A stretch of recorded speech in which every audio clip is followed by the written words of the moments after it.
여호와의 말씀이 솔로몬에게 임하여 가라사대 내가 이제 이 전을 건축하니 내가 만일 내 법도를 따르며 내 율례를 행하며 나의 모든 계명을 지켜 그대로 행하면 내가 내 아비 다윗에게 한 말을 내게 확실히 이룰 것이요 내가 또한 이스라엘 자손 가운데 거하며 내 백성 이스라엘을 버리지 아니하리라 하셨더라. 아멘. 그럼 오늘 이 말씀은 솔로몬이 성전을 지을 때 하나님께서 나타나십니다. 그리고 하나님께서 오늘 하신 말씀이 조건부로 얘기를 하시는데, 과연 이 성전이 솔로몬이 지었습니까? 누가 지었습니까? 사실은 모두 다 같이 집니다. 다윗이 짓고 싶었는데 다윗이 짓지 못합니다. 그래서 다윗이 재료와 땅과 모든 것을 다 준비합니다. 준비를 했고, 그 다음에 솔로몬이 직접 가서 벽돌을 쌓겠습니까? 자기 신하와 자기 또 백성들이 다 같이 와가지고 하고, 솔로몬을 한 것은 뭡니까? 설계도 보면서 야 이게 제대로 됐냐 하고 검사하는 겁니다. 그런데 하나님 보시기에는 이것이 지도자가 한 것으로 딱 얘기하면, 네가 지금 짓고 있구나, 내가 이제 이 전을 건축하니 하고 얘기합니다. 그런데 왜 하나님께서 지금 이 전을 얘기하느냐? 솔로몬에게 지금 조건부로 얘기하는 이유는, 네가 만약 계명을 그대로 잘 지키고 따르면 내가 아비한테 한 말을 내가 절대 저버리지 않고 지켜주리라, 내가 이스라엘 백성들을 버리지 않으리라, 이렇게 얘기를 합니다. 그 이유는 네가 지금 이 전을 짓는데 내가 이 전 안에만 갇혀 사는 하나님이 아니라는 겁니다. 착각하지 말라는 겁니다. 네가 필요할 때 와가지고 도와달라고 그러고 할 때는 당연히 도와주지만 지금 이 전 안에만 내가 갇혀있는 신이라고 생각하지 말라는 것입니다. 그래서 지금 조건을 얘기하면서 상기시켜 줍니다. 이 전은 결국 어떻게 됩니까? 400년이 지나면 무너집니다. 결국 하나님께서 말씀하신 것이 무슨 뜻인가를 오늘 이 본문 말씀을 통해서 알려주고 계십니다. 여러분, 이 본문 말씀 지금 열왕기상, 열왕기하는 누가 읽고 있습니까? 당시에 이스라엘 백성들이 살면서 읽은 게 아닙니다. 나라가 쫄딱 망한 다음에 읽고 있는 겁니다. 쫄딱 망한 다음에 왕들이 쭉 어떻게 했다 하나님께서 어떻게 하시고 이 얘기를 쭉 씁니다. 그래서 그들이 읽으면서 우리나라가 왜 이스라엘이 망했지? 예루살렘 성전까지 지어가지고 하나님은 우리를 버리신다고 안 하셨는데 왜 우리가 이 모양 이 꼴이 됐지? 하고 돌아보는 겁니다. 그럼 그 가운데서 은혜를 볼 수가 있어야 됩니다. 그리고 그 가운데서 이 책임이라는 것, 지금 하나님께서 이 조건조를 주면서 우리에게 지금 이 책임을 맡기면서 우리에게 뭘 바라시는가 한번 생각해 봐야 됩니다. 여러분, 이 하나님께서 이 너희가 선택을 하라, 이 얘기, 지난주에 말씀 생각나시죠? 생명을 위해서 생명의 길을 택하라고 말씀하십니다. 지금 이 택한다는 것은 우리에게 선택권을 주어졌다는 겁니다. 네가 이것을 택할 수도 있고 이것을 택할 수도 있다는 얘기입니다. 앞으로 이 성전을 다 지은 다음에 너희들의 삶에 분명히 선택해야 될 일이 일어나는데, 그 자기의 꾀로 자기의 생각으로 하지 말고 하나님께 모든 것을 의지하고 선택하라고 지금 말씀하는 겁니다. 그런데 이 배경을 보면은 솔로몬이 이미 좀 삐끗하고 벗어납니다. 하나님만 의지하면 좋은데 솔로몬이 어떻게 한 것 같습니까? 자기 나라를 강건하게 하기 위해서 애굽의 딸하고도 결혼을 합니다. 애굽 왕하고 딸하고 결혼을 합니다. 그러니까 남쪽이 좀 안전합니다. 또 두로와 시돈 옆에 있는 이웃 땅의 왕의 딸하고도 또 결혼을 합니다. 다 정치적으로 외교적으로 다 이렇게 생각을 합니다. 조금씩 빗나가고 있는데 솔로몬에게 어떻게 보면 이거를 지금 경고하고 있습니다. 자, 네가 지금 택해야 되는데 그 책임을 네가 질 수 있겠느냐, 지금 그 얘기를 하고 계십니다. 우리가 사는 동안 이 택한다는 거, 선택해야 되고 책임을 져야 되는데 하나님께서는 결국 무엇을 얘기합니까? 아무것도 염려하지 말고 네가 하나님만 신뢰하고 택하라고 지금 말씀하십니다. 근데 우리는 일생을 사는 동안 그렇게 하지 못합니다. 항상 불안합니다. 그래서 성경 말씀을 보면 뭐라 그럽니까? 내일을 위하여 염려하지 말라. 무엇을 먹을까 마실까 입을까 염려하지 말고 내일은 내일이 염려하게 하라고 이렇게 말씀하십니다. 근데 왜 우리가 두려워하고 염려합니까? 바로 미래를 우리가 장악하지 못해서 그렇습니다. 확실하지가 않습니다. 야, 이게 정말 돈이 지금 될 수 있을까? 사업이 제대로 될 수 있을까? 건강을 내가 계속해서 쓰러지면 어떻게 될까? 여러 가지 걱정이 앞섭니다. 그래서 뭔가를 자꾸 하려고 합니다. 그러니까 끊임없이 근심과 걱정 속에서 자기가 택합니다. 근데 그 택하는 것이 하나님을 신뢰하는 것이 아니라 자기의 경험과 주위의 세상 가치에 맞춰서 선택한다는 겁니다. 솔로몬도 그렇게 하고 이스라엘 백성들도 다 그렇게 선택했습니다. 이게 바로 하나님께서 결국은 책임을 물으실 때 그 책임이라는 것이 결국은 성전을 무너뜨리면서 이 백성들을 흩어지게 만듭니다. 하나님이 누구신 것을 깨닫게 한다는 겁니다. 여러분, 진정 하나님께서 모든 것을 공급하신다고 믿으십니까? 내가 당장 내일 먹을 것이 없어도 하나님이 나의 목자시기 때문에, 우리 주 예수 그리스도가 나의 목자이기 때문에 내가 염려하지 않고 내일을 맞이하겠습니다 하고 고백할 수 있습니까? 여러분, 이 모든 것은 예수님만 붙잡는 싸움에만 전념하라는 얘기지, 그래서 조건절을 붙인 겁니다. 이 계명과 모든 것을 행하면 내가 너희를 버리지 않겠다고 약속하십니다.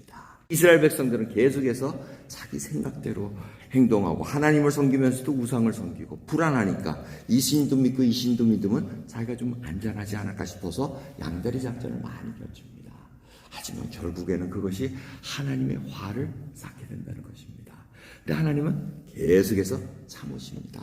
오래 참으시면서 어떻게 쓰든지 이들로 하여금 옳은 길로 가기를 원하신다는 것입니다. 여러분, 이렇게 선택을 하게 하신다는 것은 바로 우리에게 자유가 있다는 것입니다. 우리가 자유가 있어서 그 선택을 하면 책임을 지우게 하시는데, 여러분 착각하지 마시기 바랍니다. 책임을 지라 그래서 우리에게 그럼 너의 운명까지 다 니들이 다 책임져야 된다는 그 얘기를 하고 계시는 것은 아니라는 겁니다. 이 선택을 하고 너희들이 항상 모든 것들을 하나님을 신뢰하고 하라는 얘기는 우리를 인격적으로 대해주기 때문에 그렇습니다. 그럼 하나님께서 명령하시고 이 선택하고 순종하라는 것은 우리로 하여금 로봇이라 무슨 아무것도 모르는 종같이 그냥 행하는 것처럼 하기를 원하지 않다는 것을 기억하셔야 됩니다.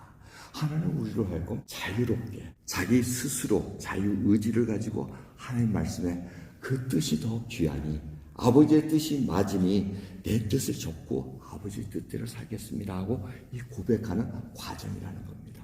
그럼 하나님은 우리를 구원하신 후에 우리로 하여금 뭘 하기를 원하십니까? 하나님의 일을 감당하기를 원하십니다. 여러분, 그거 아십니까? 하나님의 일이라는 게 뭡니까? 여러분께서 지금 하나님의 부르심에 맞춰서 살아가는데 하나님의 그 하시는 일 동역자로서 지금 대우를 하고 계시다는 겁니다. 그 동역자가 지금 그 뜻을 아버지의 뜻대로 선택하고 의지적으로 택해서 가기를 원하신다는 겁니다. 여러분이 지금까지 살아오면서 선택한 길을 한번 돌아보시기 바랍니다. 정말 하나님 뜻대로 결정한 게 있습니까? 저도 지금 미국에 40년 가까이 이제 왔는데, 어제 모임에 가가지고 미국 생활 몇 년 됐나 하고 이렇게 얘기하는데, 저도 30년이 넘었는데, 일단에는 35년이 넘고 해서 굉장히 고참이겠지 했는데, 오신 분들이 저보다 다 오래되신 분들이더라고요. 그래서, 야, 이게 참 30년이 넘어도 고참이 안 되고, 저희 성도님들한테 물어보고, 20년 아래 한번 손 들어보세요. 다들 이렇게 고참으로 지금 앉아 계시는데, 그 결정하기까지 정말 예수님이 나의 주인이시고, 염려하지 않고 결정해. 저는 그렇게 결정한 게 별로 없어요. 미국 오는 것도 공부하러 가야지, 그래야지 좋은 잡 잡으니까 그래서 그냥 따라왔고, 뭐 하면 또 따라와. 먹고 살아야니까 또 뭐. 그런데 목회 가는 길만큼은 하나님께 죽고 살고 매달려가지고 묻고 왔습니다. 이게 참 묘합니다. 여러분들 한번 살펴보세요. 내가 정말 하나님께 매달리면서 내가 이 길을 가야 됩니까? 정말 물은 시간이 언젠가 한번 살펴보시기 바랍니다. 그것을 넘어섰을 때 우리로 하여금 하나님은 자유롭게 하나님을 선택하고 하나님의 뜻에 순종할 때 이것이 어마어마한 기쁨과 평안과 행복으로 다가온다는 겁니다. 이것을 맛보지 못하면 우리는 계속해서 종같이 살아야 됩니다. 계명을 주셨으니 이거 계명 안 지키면 하나님이 나 벌 줄 거야. 오늘 예배 드리러 가지 않으면 하나님 나에게 또 뭐 어떻게 할 거야. 뭐 이런 이상한 걸로 우리가 점쳐져 있습니다. 내가 못하는 이유는 뭔가 하나님 뜻대로 안 해서 그런 거야. 뭐 그럴 수도 있겠지만 아닐 수도 있다는 걸 몇 번 말씀드립니다. 자, 이런 운명 속에서 하나님은 어떻게 우리를 택케어를 하는가 좀 한번 살펴보기를 원합니다. 여러분, 유다의 마지막 왕이 있습니다. 여호와긴이 마지막 왕입니다. 이게 예루살렘 성전이 무너지기 바로 전입니다. 물론 공식적으로는 시드기야라는 왕이 있었지만 시드기야는 그냥 꼭두각시 왕이었고 여호와긴이 마지막 왕이었습니다. 근데 이 여호와긴 왕이 18세에 즉위를 합니다. 18살 때. 그런데 열왕기하 24장을 보면은 석 달을 왕으로 있다가 바벨론으로 잡혀갑니다.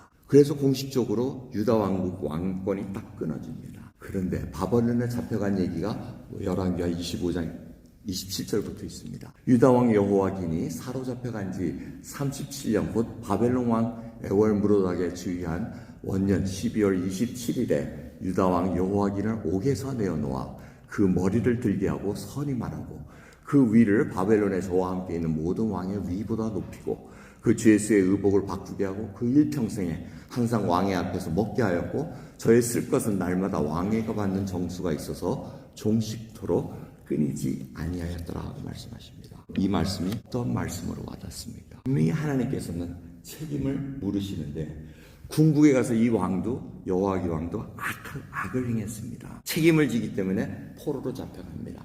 그리고 37년 동안 죄수복을 입고 포로 생활을 합니다. 그런데 어느 날 갑자기 왕의 자리로 쫙 올려줍니다. 이게 은혜입니다. 여러분 이것을 놓쳐서는 안 됩니다.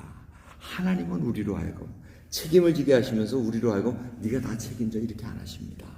우리가 비록 실수하고 잘못해가지고 결정해가지고 엉망진창으로 살을지라도 궁극적으로는 하나님의 은혜로 우리를 끌고 가신다는 겁니다. 이 말씀이 우리에게 얼마나 큰 위로가 되는지 모릅니다. 이 말씀 속에서 저희들이 오늘 한번 생각해 봐야 됩니다. 내가 정말 하나님의 말씀 안에서 정말 이 동역자로서 살아가는 그 모습을 행하고 있는가? 아니면 정말 내가 이 말씀 속에서 예수를 그리스도로 믿고 나의 삶의 주인으로 살아가는데 아직도 벌받지 않을까? 승리 못하면은 큰일 나지 않을까? 낙태되지 않을까? 이런 고민 때문에 살아간다면 아직도 하나님의 은혜를 모르고 살아가는 겁니다. 여러분 그 말씀을 잘 생각해 보시기 바랍니다. 그러면서 하나님께서 말씀하시길 나의 모든 계명을 지켜 그대로 행하며 하면서 조건절을 얘기한다는 것은 이 말씀은 하나님과 동행하자는 얘기입니다. 동참하자는 얘기입니다. 여러분 하나님의 말씀을 지킨다는 것, 계명을 지킨다는 것은 하나님의 일에 같이 참여하는 겁니다. 동역자로서 같이 일한다는 것입니다. 그래서 아버지가 원하는 것을 내가 해드려야지 하고 효자들이라든가 효녀들은 부모께 잘 하려고 그럽니다. 마음에 우러나서 그렇게 합니다. 뭐가 기브앤테이크로 뭘 나에게 주겠지라는 그런 숨은 동기로 섬기는 것이 아니라는 겁니다. 근데 많은 크리스천들은 하나님을 필요할 때만 찾습니다. 어려울 때만 찾습니다. 힘들면은 막 와가지고 때를 쓰고 찾고 있습니다. 그것도 나쁘진 않습니다. 그런데 그렇게 도와달라는 이유는 내가 미래가 불안하니까, 미래가 장악이 안 되니까, 내가 컨트롤할 수 없으니까 자꾸 하나님께 이렇게 붙어 있다는 것입니다. 근데 중요한 것은 여러분 정말 하나님이 날 지켜주시고 내가 하나님의 연합된 자로 살아간다면 그게 바로 하나님 앞에 붙어 있다는 것을 알려주는 겁니다. 계명을 지킨다는 겁니다. 오늘 사진을 하나 보여드리겠습니다. 이 앞에 보면 홍합입니다. 홍합. 제가 오레곤에 있을 때 홍합 잡으러 이렇게 몇 번 가봤는데 이 홍합이 바위에 붙으면은 이 끼기가 굉장히 어렵습니다. 바위에 가서 캐본 적 있으세요? 힘드시죠? 왜 힘든지 아세요? 왜 딱 붙어 있냐면 그게 단백질인데 접착제 단백질이랍니다. 그래서 12가지의 단백질의 접착제가 나와가지고 벽에 딱 붙으면은 그 뗄래야 뗄 수가 없습니다. 그래서 여러 가지 성분들이 있는데 의학으로 접착제 하는 거 있지 않습니까? 그게 단백질을 합성시켜가지고 접착제로 개발을 했다는 것입니다. 근데 이거 띄려면 어마어마하게 힘듭니다. 손톱 다 따지죠. 이거 보통 어려운 거 아닙니다. 저는 이걸 보면서 우리의 믿음도 하나님과 합됐다는 거. 물론 예수님은 가지라는 접붙임으로 표현을 하지만 저는 이 홍합이 더 와닿아요. 하나님께서 홍합이라고 해주셨으면 얼마나 감사했겠어요. 그죠? 그러면 제가 성경을 다시 쓰겠지만 절대 그런 거 아닙니다. 근데 홍합같이 이렇게 찐득찐득한 단백질, 접착 단백질을 분비함으로 말미암아 바위에 딱 붙어가지고 아무리 파도가 치고 폭풍이 몰아쳐도 홍합은 떨어지질 않습니다. 바위에서 떨어지질 않습니다. 그러니까 여러분 이제 아시겠죠? 이 접착제가 결국 뭡니까? 믿음이라는 겁니다. 하나님이 부어주신 믿음. 여러분 그 믿음이 예수님의 그 바위에 턱턱하고 붙어 있습니까? 아니면 조금만 어렵게 오면은 그냥 후다닥 이게 그만둘래 후다닥 하고 이게 아니라는 겁니다. 이 귀한 믿음은 떨어지지 않게 만듭니다.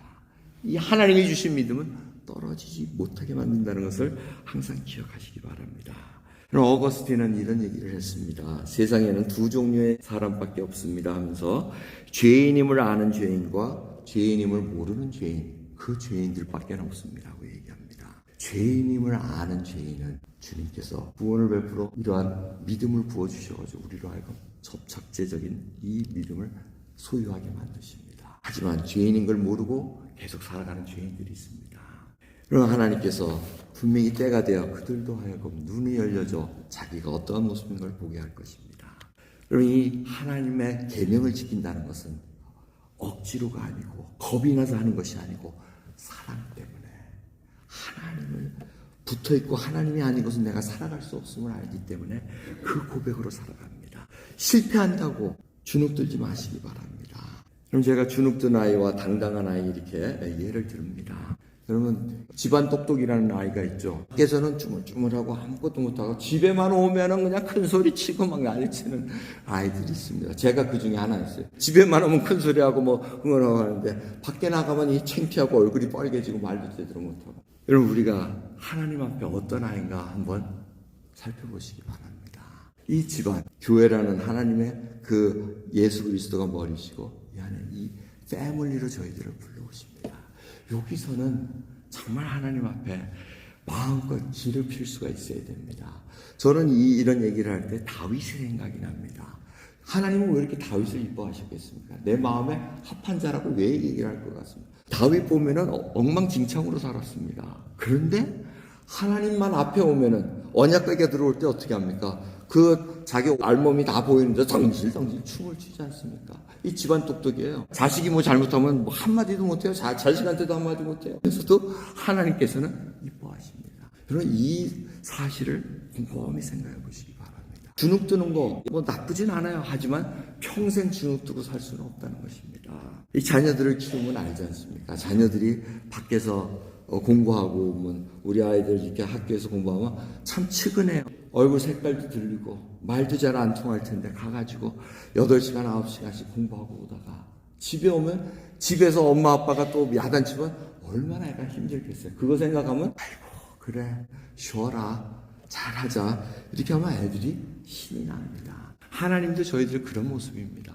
여러분들은 세상에서 힘들고 방황하고 실망한 것 지금 하나님께서는 다 알고 계십니다. 그래서 지금 오늘도 우거지성 쓰시는 분들이 몇 번 보이시는데 하나님께서 주눅들지 말고 인크리지 해주겠다는 겁니다. 만져주시겠다는 겁니다. 그리고 하나님께서 이 집안 똑똑이를 끝까지 끌고 가신다는 그 놀라운 사랑을 잊지 마시기 바랍니다. 그래서 주님께서 약속하신 게 뭡니까? 내가 세상 끝날까지 너희와 항상 함께하리라 하고 약속하고 계십니다. 저는 주님 앞에 들어가 있다는 거. 오늘 찬양대 그 찬양을 보시면 신실하신지오 신실하신지오 내 너를 버리지 아니하리라. 그 말씀이 어떠한 말씀인지 아십니까? 계명을 지켜서가 아니고 계명 속에 우리가 들어가 있다는 겁니다. 그리고 내가 실패하고 하나님 앞에 정말 못난 모습으로 서 있을지언정 하나님은 우리로 하여금 가자. 내일을 염려하지 말고 내가 너를 은혜의 자리로 또 끌고 가겠다 이렇게 약속을 하고 계십니다. 그러니 새 힘을 얻고 간다는 겁니다. 아멘 안 하시면 제가 아멘하고 마치겠습니다. 기도하겠습니다. 감사합니다. 오늘도 귀한 하나님의 말씀 가운데 저희들이 모든 것을 다 감당하려고 해도 감당할 능력이 없습니다. 주님 인도해 주시고 하나님이 원하시는 그 일을 제가 해드리고 싶어도 할 수 없는 연약한 것을 알기에 주님 이 모습 이대로 주님 앞에 내어드립니다.